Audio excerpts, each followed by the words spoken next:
Hey there, interwebs. I hope you're all doing well. I'm just hanging out here by my pile of way too many blankets, or you know what? Actually, not enough blankets. You can never have too many blankets. Send me more blankets. I need blankets.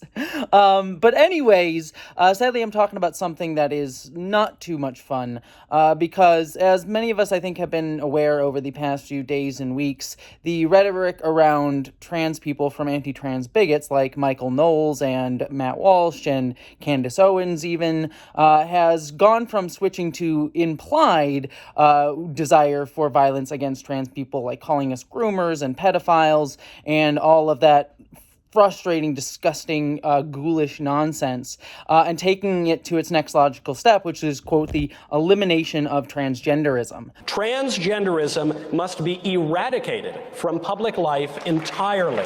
Now, they'll argue that they're not talking about killing transgender people, but I don't know how you have a transgenderism elimination without it being, a genocide, which is what they're actually calling for. They're just trying to pretend it's not, but that's quite literally what they're calling for. And to be frank, it is absolutely terrifying to be a trans person in the United States right now. And I'm even one of the lucky people living here in Washington, where it is, fairly safe to be trans. But, looking out at the landscape of transphobic rhetoric right now, it's not transphobic, anti-trans rhetoric. It's terrifying.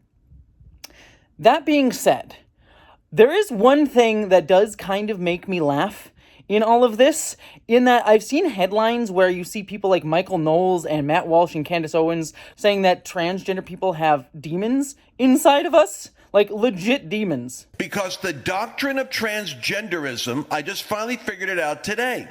It says that your soul can be male or female and accidentally put in the wrong body. But I'm talking about a psychological disorder that has demons that get attached to it. Now, very obviously, this is them playing to their, Christian base who believe that there is, some core evil, Satan, out there who is, the embodiment of, the arbiter of evil, and that somehow trans people are, evidence of that. It sort of goes back to sort of those, essentializing, needing to see things in good versus evil, black and white, God versus the devil terms in a way that sort of vilifies trans people and justifies violence against us. And that's awful. But every single time I hear them say that trans people have demons, I just can't help but think of this.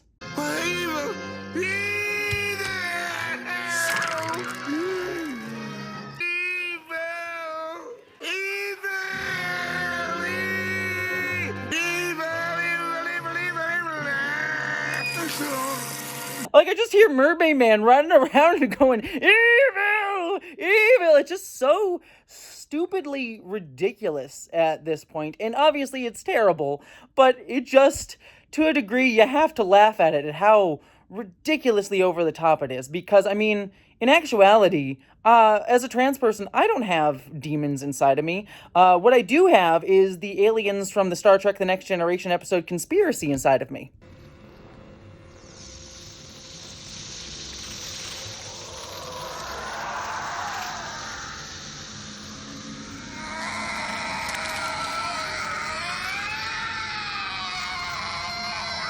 It's very easy to see how you can get those two confused, to be frank, because that episode was very, very traumatic. But, not demons. Alien slug monsters, certainly, but not demons. Not demons.